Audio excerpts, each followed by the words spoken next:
Plastic हमारे लिए, animals के लिए, समुद्री जीवों के लिए और इस एनवायरनमेंट के लिए बहुत खतरनाक है, क्योंकि इसको यूज करने के बाद उसका क्या किया जाए ये नहीं पता, क्योंकि अपने आप से खत्म नहीं होते। अब इसका ऑल्टरनेट क्या है? साइंटिस्ट लोगों ने इसका ऑल्टरनेट निकाल लिया है, जिसे हम सोलू बैग के नाम से जानते हैं। एक्चुअली सोलू बैग कैल्शियम कार्बाइड और नेचुरल रबर के कॉम्बिनेशन से बनाया जाता है। अभी दिखता है एकदम प्लास्टिक के जैसा है, लेकिन इसकी खास बात यह है कि जैसे यूज करने के बाद अब इसको पानी में डालेंगे, ये पानी में चुटकियों में डिसॉल्व हो जाता है।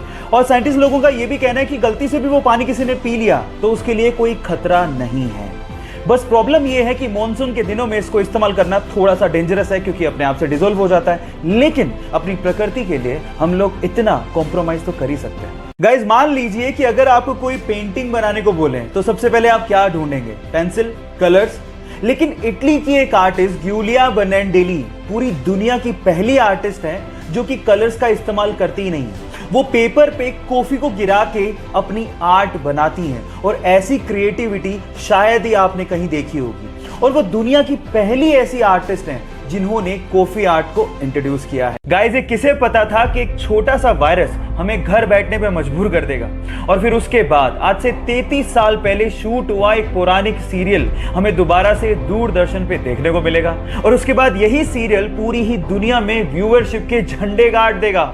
यस गाइस, ये बिल्कुल सच है। रामानंद सागर ने आज से 33 साल पहले यानी कि 1987 में रामायण सीरियल को शूट किया था, जिसे कोरोना के चक्कर में गवर्नमेंट ने दोबारा दूरदर्शन पे दिखाना शुरू किया। और 16 अप्रैल को, you can't even imagine, 7.7 crore की व्यूअरशिप के साथ इसने वर्ल्ड रिकॉर्ड बना दिया है।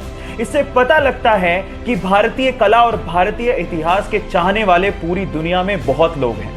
गाइज, आप लोगों ने पीरियोडिक टेबल तो जरूर देखी होगी, लेकिन क्या आपको पता है कि इस पूरी ही पीरियोडिक टेबल में हीलियम इकलौता ऐसा एलिमेंट है जो कि अर्थ के एटमॉस्फेयर में डिस्कवर ही नहीं किया गया।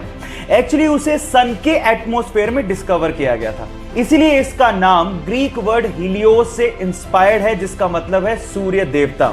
वैसे भी हमारे अर्थ एटमॉस्फेयर में हीलियम ना के बराबर है, तो यह कहना गलत नहीं होगा कि हीलियम अर्थ एलिमेंट है ही नहीं।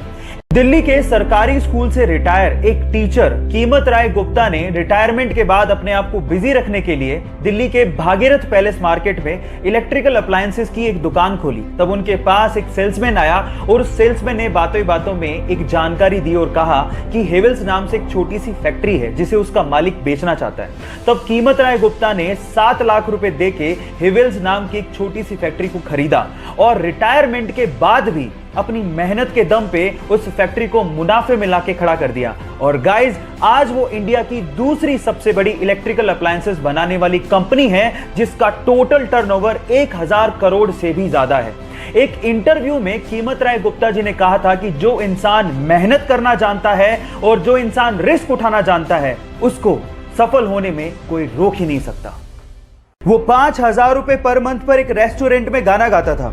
एक दिन उसने अपने गाने का वीडियो फेसबुक पे अपलोड किया, जिसे एक बड़ी कंपनी ने देखा और उसे गाने का ऑफर दे दिया। उस बंदे ने 10 ही दिन में मेहनत करके 7 गाने रिकॉर्ड किए, लेकिन उस बड़ी कंपनी ने एक भी गाना सेलेक्ट नहीं किया। उस बंदे का दिल टूट गया, लेकिन उसने हार नहीं मानी। फिर उसके बाद उसने अपने मोबाइल से फनी वीडियोस को फेसबुक पे अपलोड करना शुरू किया। वही सेम वीडियोस उसने यूट्यूब पे भी डालना शुरू किया।